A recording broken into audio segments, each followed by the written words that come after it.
What's up, everybody? It's your boy Stevie the Black. It's STEVEE the Black. I'm back. Oh man, it's been a minute. I don't even remember the last time I did a video, but I am here, ladies and gentlemen.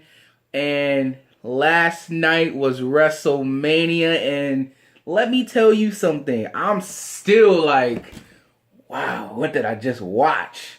Because wow, that's what I was saying all night long. Wow. Like, just wow. It was something crazy. It really was. But it overall, I think it was a good show. At the end, I'm gonna give you my overall thoughts, but right now I'm gonna go down each match. I know I didn't do a prediction video. I just couldn't, Um, I I I don't want to get into it, but I'm gonna go over the review. And so here we go. All right. So we start. I'm gonna do all the matches, so pre-show, 14 matches, all of it, right? So, Matt Hardy wins the Andre the Giant Memorial Battle Royal. Shocking. He was a lot of people's pick. Well, not a lot of people's pick. He had a couple picks for him. My brother actually picked him, but how he won was Bray Wyatt comes and saves him, right? And I'm thinking, oh my god. Like, so obviously the last time we seen Bray Wyatt, he was fighting Matt Hardy, and he got thrown into the Lake of Reincarnation. So now I guess he's woken Bray Wyatt. I'm just like, are you kidding me? Like, I don't know, I guess. So I guess he and Matt are going to be a team now, and then Jeff can go to SmackDown and, be a single star or whatever like that, because, there's money in that. And I'm just like, I think it's stupid, because I'm like, Bray Wyatt is not a follower. Bray Wyatt is a leader, right? He was the leader of the Wyatt family, and it's just like, seriously? Really? Okay, we'll see where it goes.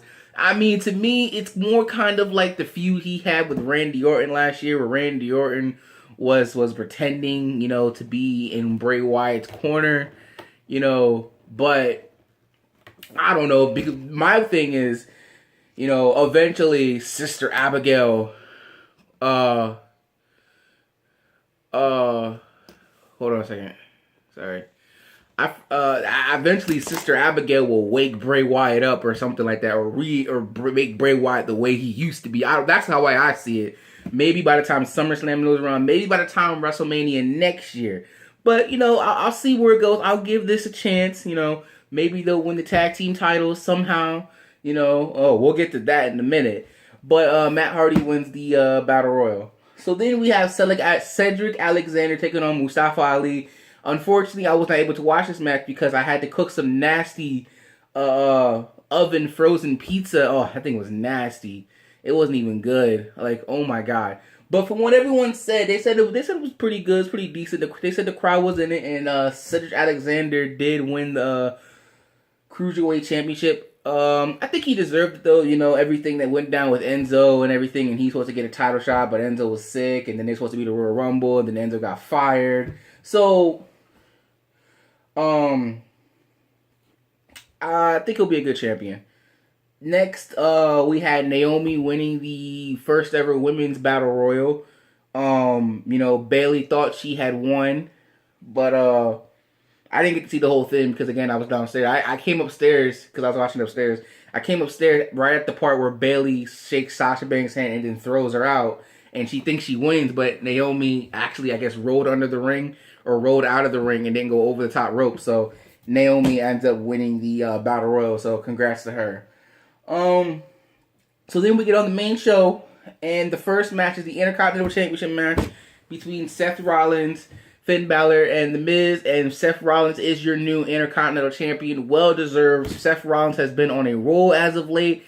He's been he's been like the best worker for like the past couple of months, with the Iron Man match and the Elimination Chamber match and the his battles with Finn Balor and everything. So he's done a pretty good job. and it's well deserved. I mean, I had picked Finn Balor. I thought now actually I had picked the Miz because I could see the Miz, him and Dan Bryan going at it for the IC title. That's a feud instantly right there.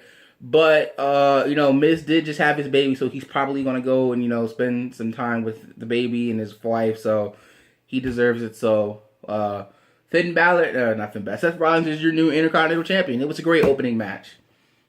Next week, Charlotte. This was the first shock of the night. Charlotte beating Asuka for the title and ending the streak. Where New Orleans, where streaks go to die. I will never, ever, ever be okay with the streak ending by the Undertaker's streak ending. I don't care if it was by Brock Lesnar. I don't care if it was some other. I will never, ever be okay with the streak ending. Because once the streak ended, not only was I heartbroken, I was like, Vince, how could you do this? It's like, what was the point of challenging The Undertaker? Because that was the whole point of the streak. And if the streak is gone, then it's like, why do I need to face you? Right?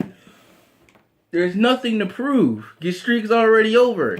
But Charlotte and Asuka put on a match. Good match. Very good match. I think it's my favorite match of the night, actually. And that just says something about the AJ Styles and Nakamura match. But I think Charlotte, I was shocked. I thought the plan was to keep Asuka undefeated until next year at WrestleMania, where she would face Ronda Rousey. And, but I guess they changed their mind. I mean, I'm not upset that the streak ended. I'm just like, yo. So if you got a streak, don't go to New Orleans because you'll probably lose. All right, so next we had the United States Championship match where Jinder Mahal beat Randy Orton, Bobby Roode, and Rusev. I had a feeling the moment that Jinder Mahal was in this match, I knew that he was going to win. A couple days ago or weeks ago, Rusev had asked to be released. So WWE decided, let's put him in the WrestleMania. Let's put him on WrestleMania.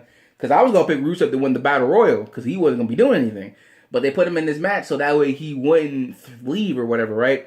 And I'm thinking, okay, well, if they're putting him in this match, then either he's going to win it or it's going to be Jinder. And, well, obviously Jinder won. I don't know. My friend Addie says that Randy's leaving. I don't know. Taking a break. I don't know if he is, because I was like, so we're getting Randy Orton and Jinder Mahal again. But maybe you could start a feud with Jinder Mahal and Rusev, because that live crowd was going Rusev Day. Oh man, and Aiden English, your intro, hot intro, bro. I like that. Good job on that. So Jinder Mahal is the champion. Obviously, they're going to Saudi Arabia, so maybe that's part of the reason why they put him on the U.S. title on him, but, it's whatever. But that's always a thing, you have foreigners not from the United States be United States champion. That's kind of like always been a thing. All right, so next we've had Kurt Angle and Ronda Rousey taking on Triple H and Stephanie McMahon. This was a good match. I was very impressed by Ronda Rousey. She impressed me, Stephanie got a few licks in, that's kind of like, come on, she kind of should have crushed her. There really should have been no offense. Like, the ending was kind of weird, where like Stephanie was holding her and Ronda sits up, and it was weird. I'm like, what's happening? And the next thing I know, Ronda locks in the armbar, and then Stephanie taps out. This match, they got me a couple times because I was like, oh god, they're about to Triple H and Stephanie are about to win. You can't do this. You can't do this. It was good for what it was. This is probably my second favorite match of the night because, oh my god, it was something. It was definitely something. But I really enjoyed it. I really did. I'm looking forward to seeing more Ronda Rousey in the ring. Maybe, who knows? I mean, this is the Raw after Mania, and it's always a raucous crowd. So maybe Ronda has her first match on Raw. We shall see. Next, we have the Bludgeon Brothers winning the SmackDown Tag Team titles. Very short match, very quick and right to the point. The point of them is being a triple threat was so that they could win the title. This is basically a squash match. I was thinking, I was like, well, this is the Usos' first match on the main card, right? And I was also thinking, oh, this is also Kofi Kingston's. This is also this is not Kofi Kingston. My bad. He had a stupid match. Was that Kofi or was that Big E and Xavier? I don't remember because I'm thinking about a couple years ago at WrestleMania 32. But regardless, it was a squash match. The Bludgeon Brothers are your tag team champions. What everyone expected. All right. Woo! Okay, this one right here. Undertaker beats John Cena. Okay, so let me just say this for the record because I've watched a lot of people and I've listened, and a lot of people are not very happy with the way this feud has gone. They were like, there's no build. We knew something was going to happen at WrestleMania. We knew that, but we weren't exactly sure what. Some said we were going to get Biker Taker. Thank God that didn't happen. Some said we were going to get a confirmation between the two, and then they were going to settle for a feud at next year's WrestleMania. For the record, I actually think this was very smart booking. I actually like it because John Cena, being desperate, trying everything to have a match at WrestleMania, couldn't do it. So he comes out and he challenges The Undertaker, right? Undertaker has absolutely no obligations, right? He has no obligations to face John Cena. He has absolutely no reason. Like, you can challenge me, you can call me whatever names you want. I don't have to come out and face you. I just don't. Now, obviously, the respectable thing to do was at least come out and tell the man no. But from his perspective, I don't have to tell you anything. So every week, we're tuning in to Raw. Maybe this is the week where we see Undertaker. Maybe this is the week where we see Taker. Maybe this is the week where we see Taker. And I was shocked that we didn't get him at all until Mania. I was like, wow. And so this is what happened, right? John Cena's in the crowd, right? And a referee, and this is after the end of the Charlotte and Asuka match. A referee runs down to John Cena and whispers something's in his ear. And Cena's like, "What? Are you serious? Are you serious?" So he runs out, and obviously we're thinking, oh, okay, he's telling him the Undertaker's here. So John Cena comes out. We're saying the referee's in there saying the following contest is scheduled for 1 fall. I'm like, oh, okay, here we go. Taker, here we go. And the lights go out, and we get Elias. I was like, yo, that was a nice troll. Very nice troll. Very nice troll. Elias comes out. Obviously, Cena and everyone's disappointed.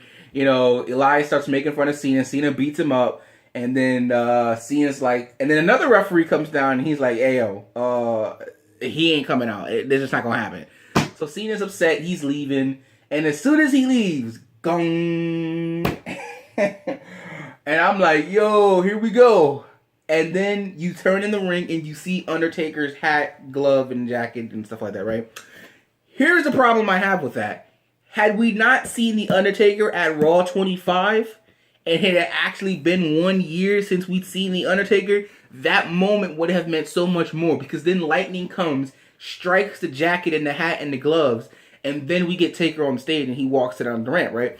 Had we not seen Taker at Raw 25, that would have been perfect. By the fact that we saw him at Raw 25, I mean, nobody remembers Raw 25 because it sucked. But by the fact that we saw Taker at Raw 25, it took away from the moment. But because then it would be like, oh man, there's Taker stuff. Lightning hits it. Oh, now it's on Taker. He's back. But, that's just what I'm saying. I think that makes sense. But whatever. So, Taker gets in the ring and completely quashes John Cena. John Cena gets like one move on him where he picks him up. He's about to give him the 5-knuckle shuffle. Undertaker sits up, gives him choke slam, tombstone, and that was it. The match was 2 minutes and 45 seconds. Not even 3 minutes. A squash. Wow. I'm one of the biggest Undertaker fans, right? And even I was like, kind of left a bad taste in my mouth. I'm like, really? That's what we're going to get? That's what we got. That's what happened. I mean, some people are saying, obviously it's going to lead to a rematch next year at WrestleMania. I'm like, I don't know. It could be, but I doubt it. I really don't want it to. because I don't want the Undertaker to lose, because I'm thinking we had this man go 21-0, and you had us believing that it was darn near impossible for anybody to beat the streak. Now Brock Lesnar ends the streak. All of a sudden, it's okay for the Undertaker to lose at WrestleMania. You're okay with that? You're satisfied with that? No. No. That's not how we're gonna do things. I'm not comfortable with that.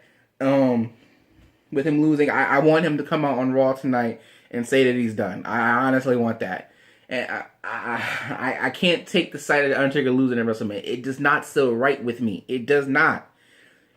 You want this man to retire 24-3 because if they have a rematch next year, John Cena's winning that match. He is. You want the Undertaker to go 24-3 at WrestleMania? Really? That's what you want? Okay.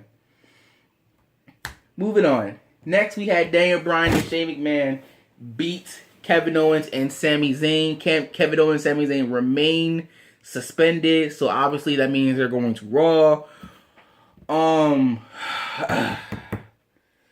If I was the WWE, if I was Vince, I would have had Daniel Bryan come out last. The pop, because at this is the point right here where the show starts to drag a little bit after the Taker match, because regardless of the fact that Taker match was like, really, that's what we got? It's still the Undertaker. You still get a pop for him. You still love the guy. But it was at the Daniel Bryan match after that the show lagged, right? So I would have had Daniel Bryan come out last, right? But it was very smart of the WWE to have Kevin Owens' music play, but then for Sami Zayn to come from behind. That was very smart. I like that. And I also like the whole thing how they did locating the Yes Movement, where is it at, and showing clips of everyone outside of WWE and different sporting events doing the Yes chant. I thought that was pretty cool. The match, I mean, it was okay. I'm glad Daniel Bryan didn't lose, because you can't have Daniel Bryan's first match back in the building where he had his greatest moment. You can't have him lose that match. You just can't. It wouldn't have sit right with me. And everyone kept saying, oh, Shane's going to turn heel, or Daniel Bryan, somebody's turning heel. I'm like, why? We already have a heel McMahon. We don't need two. Like, Shane came back to be different from Stephanie. There's no need to turn any of them heel. You darn sure can't turn Daniel Bryan heel. That might be worse than what they did with Stone Cold, turning him heel. I'm surprised no one has said that. Because I'm watching all these videos and everyone's like, oh man, Stone Cold.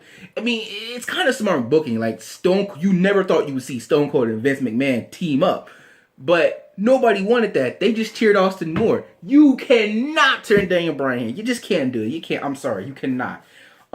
Shane obviously is suffering. He has diverticulitis, same as Brock Lesnar had. Obviously that man was hurting. The only cool thing he did was the coast to coast. But even that hurt him pretty bad.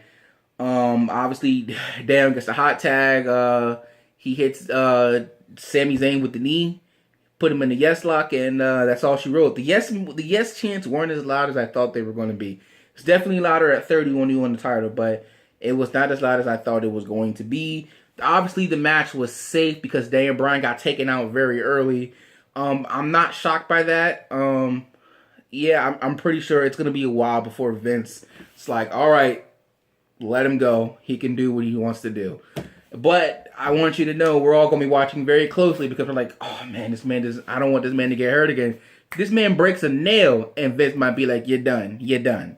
So it's going to be a while before he's off the leash. So just saying. But I will say Daniel Bryan did not look rusty at all. He looks pretty good. Didn't look like he's been wrestling the whole 2 years. So that was great. Next, we had Nia Jax defeating Alexa Bliss for the Raw Women's Championship. Obviously, it was very smart on Nia Jax to take out Mickie James. And then go after Alexa. I mean, a lot of people weren't happy that Alexa got offense and they thought it should be a squash match. I mean, alright, I guess. But it is what it is. I mean, the result, I thought Carmella was going to cash in the Money in the Bank here. I mean, I don't know what the plan is. She only got like 2 months left, 2-3 months left before time's up. maybe WWE's plan is she'll be the first person to run out of time because they've never done that before. So that would be very interesting to see because I can't see her beating Charlotte. I mean, unless they do the whole, she gets beat down and then she comes cash in. But we'll see. We'll see what happens tonight on Raw. Maybe she'll cash it on tonight. We'll see, depending on what happens with Nia Jax. So next we have AJ Styles taking on Shinsuke Nakamura. This was a good match. It was a very good technical match, but it was not what I was expecting. I was expecting for them to blow the roof off the place. I was expecting them to wow me, and we will be talking about maybe perhaps this will be the greatest WrestleMania match of all time, even better than Undertaker versus Shawn Michaels. But no, Undertaker Shawn Michaels is still number one. Because this match, it was good. It just did not wow me, And obviously, a lot of people say they were shocked that AJ had won. But at first I was too. But then I was like, well, wait a minute. Shinsuke and Nakamura won their first match when they were at Wrestle Kingdom, which is in Japan, I believe. Shinsuke and Nakamura won that match. So, okay, it makes sense that AJ, I guess, would win the rematch. So what they did after, though, I was like, I called it. Because this man Shinsuke gets on his knees and he's handing him the title. And I'm thinking, yo, what the heck, man? I've never seen this. And I'm like, wouldn't it be interesting if this man just turns heel? And then, wham! Low blow. And I was like, yo, Shinsuke Nakamura turned heel. Okay. Yes. And he goes after AJ and gives him the Kinshasa. And I'm like, okay. And a lot of people are saying, yo, heel AJ. Hold on.